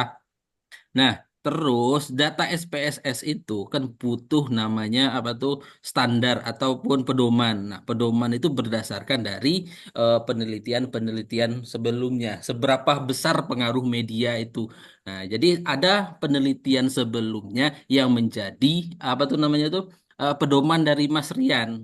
Nah, coba kita lihat di dalam eh, literatur reviewnya Mas Rian. Nah, dari sini kita nggak melihat adanya apa ya namanya itu pedoman-pedoman atau batasan-batasan batasan seberapa besar pengaruh itu. Jadi dalam penelitian sebelumnya itu tidak ada batasan-batasan terkait dengan pengaruh besarnya pengaruh tadi. Oke, Mas Rian. Nah, itu yang saya maksud, Mas. Nah, saya setuju dengan pendapatnya Mas Ardi tadi. Mas Rian juga apa ya, harus banting setir, jangan lagi menggunakan ini, menggunakan apa yang namanya itu kuantitatif. Jadi cukup dengan apa ya, cukup dengan apa, dengan apa ya tadi yang disampaikan Mas Ardi. Bukan menggunakan pengaruh efektivitas atau bukan apa ya tadi Mas ya. Kalau efektivitas juga itu kuantitatif maksudnya, karena mengukur efektif atau Ah, ah. tidak. Tadi Kan apa tadi Mas? kan pengaruh itu ada dua variabel, itu mungkin lebih ke dampak kalau kualitatif. Oke, oke. Nah, mungkin Mas Rian tuh lebih ke apa ya? Menggunakan dampak, Mas. Menggunakan jadi judulnya itu diarahkan ke dampak dampak dari media sosial. Nah, jadi data yang Mas Rian dapatkan bisa gunakan data-data yang sebelumnya, bulan yang sebelumnya, bulan yang sekarang dan bulan yang akan datang. Nah, tidak perlu yang akan apa ya, membuat data baru mulai terhitung dari sekarang. Soalnya kan itu berapa ya berdampak atau mengumpulkan data-data yang baru nanti akan dijadikan sampling. Nah, belum lagi setelah mengolah data, kita harus menetapkan apa itu namanya standar-standarnya, seberapa besar pengaruhnya. Nggak bisa kita langsung Mas Rian menetapkan apa ya, menetapkan standarnya ini efektif tidak atau ini tidak efektif. Tidak bisa dengan kesimpulan sendiri, maka diperlukanlah penelitian sebelumnya. Nah, Mas Rian coba lihat di literatur reviewnya, oh, belum ada saya kelihatan terkait dengan penelitian sebelumnya yang mengangkat terkait dengan ini, terkait dengan pengaruh media sosial minat menikah dengan abdi negara. Tuh masih belum. Jadi memang harus di apa ya Mas Rian ya, diperbaiki. Ini tetap boleh dilanjutkan. Judul ini tetap dilanjutkan. Cuma nanti ada perubahan sedikit di bab satu dan bab 2 aja nanti mulai mengarah ke dampak gitu. Oke, Mas Rian. Oke, itu ya Mas Rian dari saya yang pertama. Yang kedua coba Mas Rian lihat di halaman sistematika penulisan. Nah, di sistematika penulisan di bab 3 itu kan ada tulisannya metode penelitian. Mas Rian, coba dibuka buku apa tuh buku eh apa ya? Buku pedoman penulisan. Bab 3 itu seharusnya bukan ini, Mas. Bukan metode penelitian. Nah, kalau di kampus saya yang lama memang metode penelitian, tapi di Unisula itu berbeda bab tiganya. Apa jawabannya sendiri, Mas Itu Rian? karena ini bypass, Eh? karena itu menggunakan kuantitatif, maka Kuantitatif, Pak. bab tiganya memang metode metode. Metode penelitian. Oh, gitu ya. Kuantitatif. Oh, Yang oke. kualitatif kan beda. Oh, kalau kita berarti metode penelitiannya di bab 3 gitu ya, Mas ya? Ya, Iya, Oh, itu oke. kuantitatif gitu. Oh, oke. Oke, nah mungkin apa lagi? Hmm, bentar. Oke, itu saja Mas Rian dari saya, Mas Rian, terkait dengan penulisan dan apa ya? Oke, latar belakang masalah. Latar belakang masalah juga data-data yang didapatkan pra penelitian juga masih belum ada rumusan masalah latar belakang masalah dan latar belakang penulisan masih minim. Halaman proposal ya sama dengan Mas apa tadi itu 15 maksimal. Oke, itu saja Mas. Oh ya, ini juga di Turnitinnya Mas, di Turnitin masih 35%. Oke, saya lihat kan Turnitinnya ya Mas ya, Berapa Pak anunya, ambang batasnya? 25% Mas. Nah, Oh, Turnitinnya itu 35%. Nah, kelihatan ya Mas ya, 35% Turnitinnya. Jadi masih harus dikurang-kurangi atau bisa menggunakan reference manager kayak Mendeley Mas. Oke, itu saja. Ada pertanyaan Mas Ikhlas? Mas Rian kali. Masih kan Mas Rian? Silakan Mas Rian. Mohon maaf. Jadi kan di mana itu? Bypass di rumah. Di ya di rumah Mas, di pengajian. itu pertanyaan terakhir Pak. Itu dari kedua, Hmm, yaitu hmm, kedua penguji yang saya apa namanya hari ini bersama saya ini, yaitu Pak Fatul juga Pak Adi. hmm. Lebih cenderung saya kan belum pernah seperti ini ya. Dulu sudah pernah tapi kan lama sekali. Nah ini saya minta pendapat jenengan untuk sebaiknya ini mengikuti sarannya Pak Ardi atau meneruskan Pak. Yang lebih baik cenderungnya kemana? Oh, Terus terang gimana? saya sekarang juga bingung Pak ini. Oh, oke. Nah, kalau saran saya ya ikuti sarannya Pak Ardi tadi, Mas. Nanti Pak Dizarnya juga akan kewalahan kalau ngikuti skripsi ini. Pak Dizar belum kayak belum bisa ya, mungkin menggunakan SPSS ya. Nanti jenengan untuk apa ya dampaknya? Berarti dampak berubah total, Mas ya. Bukan berubah total juga seluruhnya ya. Cuma metode penelitiannya aja yang berubah, Mas. Berarti saya harus menghilangkan variabel media sosial itu terus sama metode penelitiannya saja atau saya Ah, rubah hingga akhir. enggak, metode penelitiannya saja sama dengan itunya. Metode penelitiannya aja, Mas.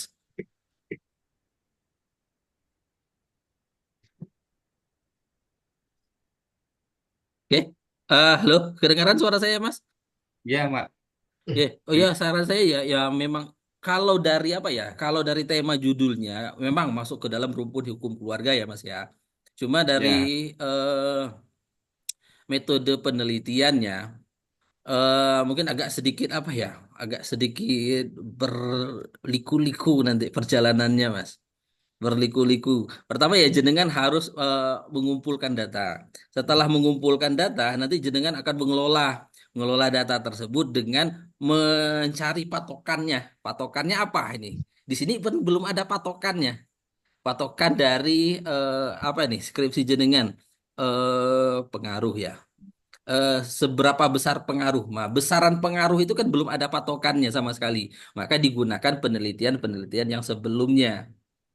Nah, nanti iya.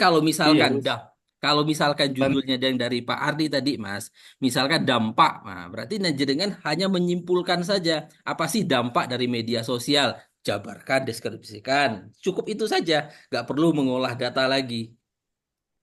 Nah, dilihat dari lapangannya apa yang terjadi di lapangan, apa sih dampak dari media sosial ternyata tinggi, nah, gitu. awalnya juga dampak Pak itu. Yang Awalnya pertama juga, kali itu dampak awalnya itu judul saya yang pertama kali itu analisis dampak media sosial terhadap minat menikah dengan abdi negara. mm-mm. Awal Nah sekali itu itu udah pakai itu aja. analisis Pakai itu dampak aja, media. Mas. Ah, Nah, iya, heeh. itu yang kemarin Pak Ardi bingung. Maka Nah, tapi saya kan masalahnya dampaknya itu sebenarnya ASN-nya itu loh. Kalau analisa itu sebenarnya gimana ya? Eh, udah kembali itu aja, Mas. Saya masalahnya jam 9 ada janjian ini di kampus. ya sudah Pak, Eh, saya setuju dengan judul yang pertama itu karena saya srek itu jatuh cintanya juga judul yang pertama itu soalnya. Jatuh cinta. Terus yang nyuruh berubah itu kan lah, dosen pembimbing gitu. ya pertama pertama saya bingung ya. Yang jenengan nge-share pertama itu 56 halaman. Nah, itu Ya, karena apa ya? dulu File yang ada besar ceritanya Pak. sekali. Dulu kan saya Ya, nanti ngobrol lagi. oh iya begitu. Oke, ya Saya balik jam ke judul 9, yang mohon maaf pertama ya, ini. Mas Ikhlas ya. Oh iya iya. Siap Oke, siap. Ya, oke. ya gini, Selanjutnya, nanti Mas Mas. Rian, ini Mas apa Ipas? Mas Rian nanti ngomong ke Pak Nizar, Pak, ini hasilnya seperti ini, nanti saya membuat kualitatif. Apakah tetap dibimbing Pak Nizar atau tetap Pak Ardi? Silahkan. Itu ya, Berarti kesimpulan saya itu. di apa namanya judul yang pertama tetapi ke Pak Nizar gitu Pak ya. Enggak, maksudnya apakah tetap Pak Nizar apa tetap ke saya? Seperti itu. Oh iya sudah. Nah, itu Ya, harus Mas. harus diperjelas juga sama Pak Nizar ya. Nah, kalau misalkan memang kalau kuantitatif tadi apa yang di Pak Ifas, Pak Nizar juga nanti akan kewalahan dan jenengan harus belajar SPS dari awal kecuali jenengan mau ke Joki ya, ke Joki untuk ngeran data segala macam. Tapi itu juga nanti ketika ujian skripsi, saya yakin nanti akan kewalahan. Apalagi kok misalkan saya menguji, nah, nanti khawatirnya malah nggak lulus, malah bingung nanti. Nah, udah kedampak aja. Nah, Oke, Mas. gitu ya. Kita Jadi lanjutkan. kualitatif modelnya yang tadi sudah saya tuliskan di situ. Terus kembali ke buku pedoman penulisan skripsi dan lihat lagi itu aja. Itu Pak Ifas dan Mas Rian. Saya jam 9 masalahnya ada janjian di kampus ini. Oke, yang ini Oke yang oke terakhir, siap Mas. Pak. Em, Mas Ananda Fari, silahkan, Mas. Nah, kalau misalkan saya langsung nampilkan PDF-nya gimana, Pak Oh, Ifas monggo. yang Berarti Mas nggak perlu Fahri apa ini? ya, Mas ya? Nggak perlu share PowerPoint ya, Mas ya? Yang yang Mas Fahrinya siap nggak? Bisa on ada nggak orangnya? Hadir Pak, Assalamualaikum. Ya, salam. Ini ya, Mas Fahri benar ini ya judulnya ya. Iya Pak, mohon maaf sebelumnya Oke, karena saya juga baru ya, pulang dari ini pad, Pak. ya. Pada prinsipnya semua judul menurut saya itu bagus semuanya tiga-tiganya ini. Ya mungkin yang ini pertama catatan saya ya. Ini ini nanti kayaknya kemarin Rian Fahri ikut apa sama Ikhlasul masuk kelas BPS saya enggak yang malam Selasa ikut enggak? Masuk Pak, masuk. Masuk ya. Ada semua Mas. Lah Ya. mungkin minggu depan kalau sebenarnya minggu depan saya di Bali ya. Ya nanti saya akan melanjutkan BPS itu khusus pada penulisan pertama kalimat langsung dan tidak langsung kemudian nanti cara penggunaan Mendeley. Nanti ikuti aja. Jadi gini, Hari ini Selasa ya sebenarnya Pak. redaksi undang-undang itu harus hati-hati ya. Kalau misalkan redaksi undang-undang itu masuknya pengutipan langsung seperti hadis, ayat Al-Quran dan segala undang-undang itu maksudnya redaksinya adalah kutipan langsung. Kutipan langsung itu tidak boleh diparafrase karena itu masa perundang-undangan kamu parafrase kecuali kamu memahami tentang isinya undang-undang, substansi undang-undang, kemudian kamu tulis dengan kata-katamu. Itu tidak apa-apa. Maka ini saya tulis di sini kalimat ini apakah redaksi undang-undang atau bukan. Jika redaksi undang-undang maka model penulisan atau kutipan langsung. Ini ya. Kalau kutipan langsung coba dilihat di buku pedoman. Itu ada caranya sendiri. Itu yang Oke Pak. pertama. Kemudian ini masih minim referensi. Ini misalkan dari hukum keluarga Islam menekankan pentingnya pelindungan terhadap perempuan. Ini sebenarnya dari mana Anda mengutip? Maka harus dituliskan referensinya. Kenapa setiap apa yang ditulis di dalam skripsi ataupun penelitian itu butuh referensi? Kalau misalkan ada yang pernah menulis seperti ini, kemudian kok tidak kamu tulis referensinya, maka ini masuk dalam plagiasi. Plagiasi itu agak repot. Karena apa? Karena itu bisa masuk hukum pidana. Ya, alah, kasusnya nggak tahu ya Balil kemarin itu disertasinya itu kan saya terima itu disertasinya Balil itu ton itunya 90% saya tahu nggak tahu ya itu atau benar atau tidak. Tapi yang jelas kalau gitu tuh bisa menggagalkan gelar sarjananya yang betul. Maka harus dilihat dari uh, walaupun walaupun sebenarnya ton itin dengan plagiasi ini beda. Ton itin itu kan hanya similarity, kesamaan. Kalau misalkan 53 atau tadi 35% itu kan kesamaan. Dari 35% kesamaan itu sebenarnya ada indikasi ini plagiasi atau tidak. Nah, gitu kan. Kalau misalkan menghindari plagiasi, plagiasi kan mencuri karyanya orang sebelum kita. Kalau misalkan menghindari plagiasi, maka parafrase, kemudian tuliskan referensinya dari mana. Itu sebenarnya eh, apa ya, fungsi utama dari penulisan footnote ataupun referensi. Kemudian cek kembali undang-undangnya ini, apakah tentang penghapusan ini masih, saya agak bingung. Lalu pemerintah dalam memberikan kepastian hukum bagi perempuan yang sudah kawin membentuk aturan tentang penghapusan kekerasan dalam rumah tangga. Saya nggak tahu, nggak, belum ngecek undang-undangnya apakah memang redaksinya penghapusan atau tidak. Nah, kemudian rumusan masalahnya, Mas, ini kan sebenarnya konsep ya, ini kan, ini Iya, Pak. konsep. Konsep itu sebenarnya gimana konsepnya? Apakah sebenarnya sudah ada ya perlindungan hukum terhadap perempuan? Iya, Pak. Itu Sudah sudah ada. ada undang-undang. Kemudian seorang Fahri Ananda itu ingin membuat konsep. Nah, terus konsep yang seperti apa yang, apakah undang-undang KDRT ini sudah tidak relevan lagi? Kemudian seorang Fahri membuat konsep perlindungan hukum bagi perempuan korban KDRT atau bagaimana? Coba Mas, jelaskan konsep ini maksudnya dimaksud gimana Mas? Iya, Pak. Awalnya saya memang nggak memperhatikan, ya memang sudah ada undang-undangnya sebelumnya, Pak. Cuman karena kebetulan saya ini merubah judul, Pak, dari yang sebelumnya. Jadi judul saya sebelumnya ini empiris, tapi kan karena saya kebetulan bekerja, jadi harus dikejar untuk eh, apa kualitatif gitu, Pak. Makanya eh, saya masukkan dulu di situ rumusnya karena kemarin Pak Zainur Rosyid juga bilang nanti bisa jalan pas perbaikan setelah ketika sudah pengajuan pengajuan seminar gitu, Pak. Makanya masih banyak kekurangan di proposal saya, Pak, begitu. Ya, oke. Yang penting di latar belakang juga harus muncul data, ya, data tentang KDRT di Indonesia. Ini menjadi problem statement ini. Nantinya ini akan menjadi apa? Menjadi problem statement. Permasalahan utamanya itu apa Hmm, sih sehingga skripsi ini diteliti? Itu kan sebenarnya datanya harus dibutuhkan itu datanya. Tuh. Jadi ini konsepnya saya agak masih bingung. Konsep apa yang kemudian dimaksud rumusan masalah pertama? Apakah bentuk kritik terhadap implementasi Undang-Undang Nomor 23 Tahun 2004 atau apa yang konsep ditawarkan? Ini masih belum, saya agak bingung ini di sini. Ya kan? Kemudian dalam penulisan pedoman skripsi itu sebenarnya adanya tidak ada kegunaan penelitian itu tidak ada. Yang ada adalah tujuan dan manfaat penelitian. Nah, di sini tujuan, maka di sini harusnya tujuan dan manfaat penelitian ini harus sama, harus iya, Pak. satu subbab ini.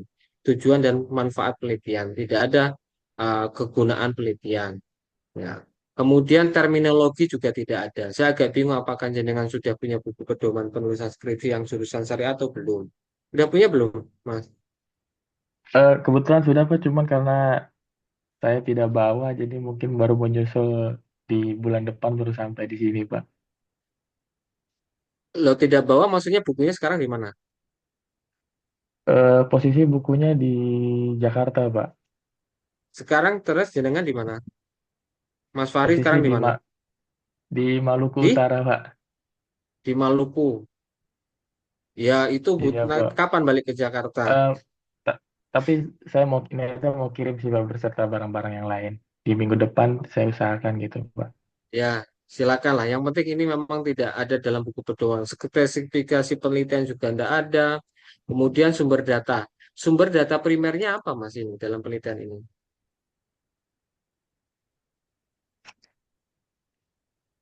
Sumber datanya eh, kemarin itu saya saya masukinnya sekunder karena masih ngeraba yang primer ya, Pak. Hmm? Kalau enggak, gini berarti judulmu kayak gini aja, Mas. Implementasi apa ya? Mana ya? Gimana ya? Eh, di Maluku lama. Mungkin sekitar 6 bulan, Pak. lima Oke. 3 bulan. Kalau 6 bulan gini, cari kasus KDRT di PA Maluku. Ini yang pertama. Cari kasus KDRT. Berapa jumlah data dalam kasus KDRT di Maluku? Oke, ini malah lebih mudah nanti jenengan. Kamu kerja apa, Mas? Ya, Jenengan ngajar eh, tambang Pak. kantor. Oke. Jadi jenengan ke PA Eh, Maluku, cari kasus KDRT di PA Maluku itu seperti apa. Mungkin nanti di hari Nah, ya libur kan? ngehubungin pihak sana ya Pak. Nanti kemudian apa? Kelas analisa faktor utama KDRT. Apakah lebih kepada apakah lebih pada kekerasan fisik atau verbal atau lainnya Hmm, sesuai nah, sesuai dengan undang-undang nomor berapa? 23 tahun 23. 2004. Benar ya? Benar ini Iya undang-undangnya Pak. benar Pak Ipas. Tahun sebenarnya nanti dicek ya. Nah, jadi jenengan lebih lebih ringan. Jenengan cari datanya di Maluku, ya kan? Kasus KDR di Maluku itu seperti apa? Faktornya bagaimana? Kemudian eh, nanti eh, akhirnya apa ya? Ya bagaimana implement atau apa ya? Ini nanti silakan dari kasus ini faktor ataupun uh, kasus KDRT di Maluku, nah ini nanti tinggal uh, didekati dengan pendekatan misalkan ya carilah kaidah fikih apa gitu ya, Iya kaidah Pak. Islam. Udah cukup itu aja. Lebih jelas maksudnya apa? Jadi sumber data primernya berarti Dari sumber data primernya ini dari kasus apa ya? kasus yang Kasus di PA dari Maluku. PA Mampu kan gitu. Maluku. Sumber data sekunder ini dari jurnal atau buku atau undang-undang. Udah lebih mudah dengan seperti itu dan Itu jelas, Pak. ya kan? Nah, pengumpulan datanya berarti apa? Dokumentasi bisa interview dengan interview Pihak pengadilan. dengan hakim. Hmm. Nah, dokumentasinya apa? Dokumentasinya ini berarti apa? Nah, ini putusan. Nah, putusan apa, Mas? Ipas? Putusan Putusan hakim, Pak. pengadilan, Mas. Dan hakim atau Pengadilan. Pengadilan atau hakim. Kemudian undang-undang tentang perlindungan. Mas, saya perlindungan anak perempuan itu beda lagi, Mas. Iya. Oh, ya, apa ya? Ya, undang-undang nomor berapa terserah Mas. Lagi. Karena ada undang-undang khusus perlindungan dan anak, ada undang-undang memang untuk KDRT. Berarti nomor 3 tadi ya, tahun 2004. Iya, Pak. Nah, Tuh, itu lebih gampang. Menurut saya ini lebih mudah untuk jenengan cukup nulis skripsi. Dan ini jelas, datanya ada, pendekatannya jelas, tinggal jenengan analisa jadi skripsi daripada kayak gini. Itu aja mungkin dari Pak. saya, Mas Ipas dan Mas Ria, Mas Fahri. Oke, Oke Pak. Mas Ardi, terima kasih untuk apa ya komentarnya. Oke, dari saya ya, langsung aja ke kita, nggak perlu presentasi, nggak apa-apa ya Mas Fari. Atau ada PPT yang sudah Nggak disiapkan? apa-apa. Nggak apa-apa. Anggap aja angus Pak. Ini Mas Rian sama Mas Ikhlas dulu juga udah lama menunggu. Oke, langsung saja Mas Fahri. Mas Fahri ini agak apa ya dari empat empat skripsi yang saya koreksi ini yang paling mengerikan mah. Kita lihat mulai dari Turnitin ya Mas ya. Turnitin jenengan itu, waduh, hampir menembus angka yang tidak normal. Ini udah hampir 60%, ada 56% Mas. Artinya apa? Artinya, artinya ini kemungkinan ini banyak sekali yang diambil dari internet, kemudian ditempelkan saja. Ini kayak ibaratkan clipping, Mas. Ada apa ya? Ada berita ditempel di sini. Ada berita tempel. Nah, jadi kayak puzzle. Ada ketidaknyambungan antara paragraf satu dengan paragraf yang sebelumnya. Nah, itu yang paling pertama sekali. Mungkin jenengan harus agak merubah ya. Saya tampilkan ya hasil penelitiannya, Mas ya. Sudah dikasih Mas Alwi atau belum? Belum ada, Pak. Oke, nah ini Mas Fahri. Mas Fahri, wah, ini 56%.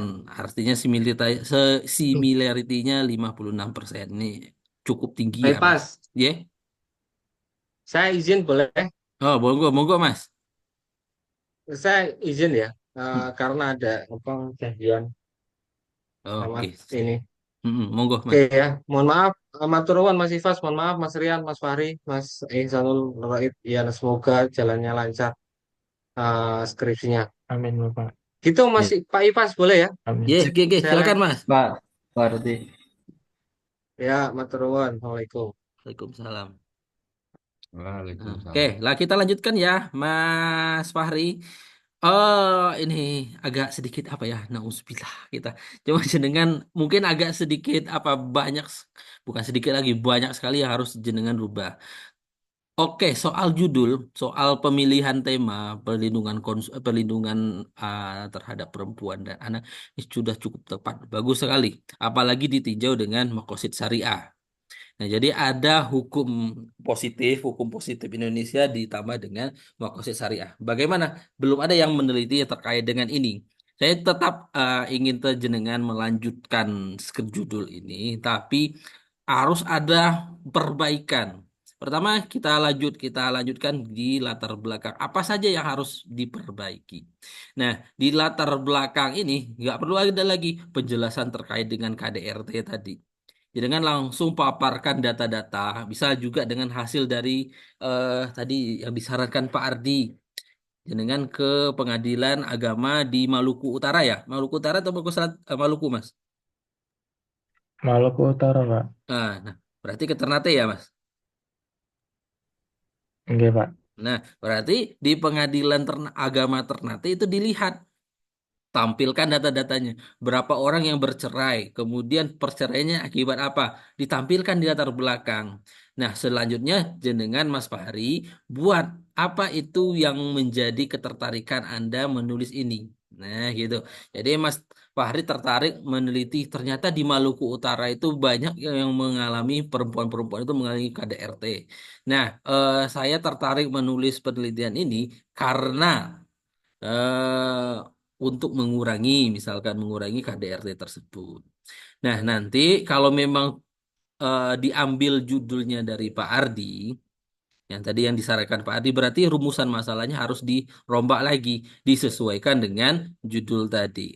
Jadi, misalkan apa ya, bukan bagaimana apa penyebab perceraian di Pengadilan Agama Maluku Utara atau di Ternate.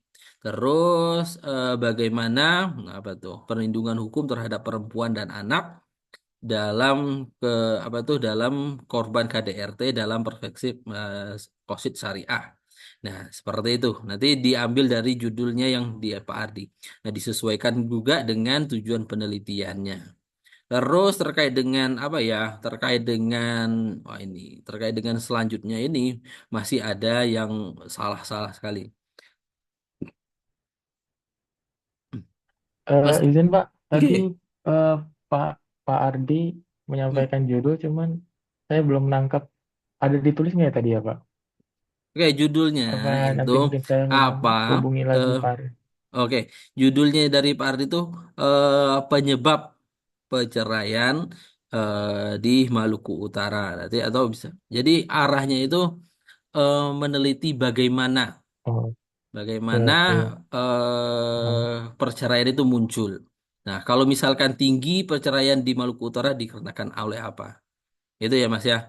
Terus di sini di dalam terminologi, ini kok ada di terminologi langsung ke Oh, mungkin Mas jenengan Mas Fari nanti baca lagi buku apa ya? Buku metode penelitian skripsi atau bisa tanya sama teman-teman bimbingan jenengan. Tanya bimbingan jenengan di dalam proposal skripsi itu harus ada apa saja. Oke, terus terus ini belum menggunakan Mendeley ya. Terus ini daftar pustaka yang saya perhatikan ini masih terlalu sempit, sedikit sekali daftar pustakanya.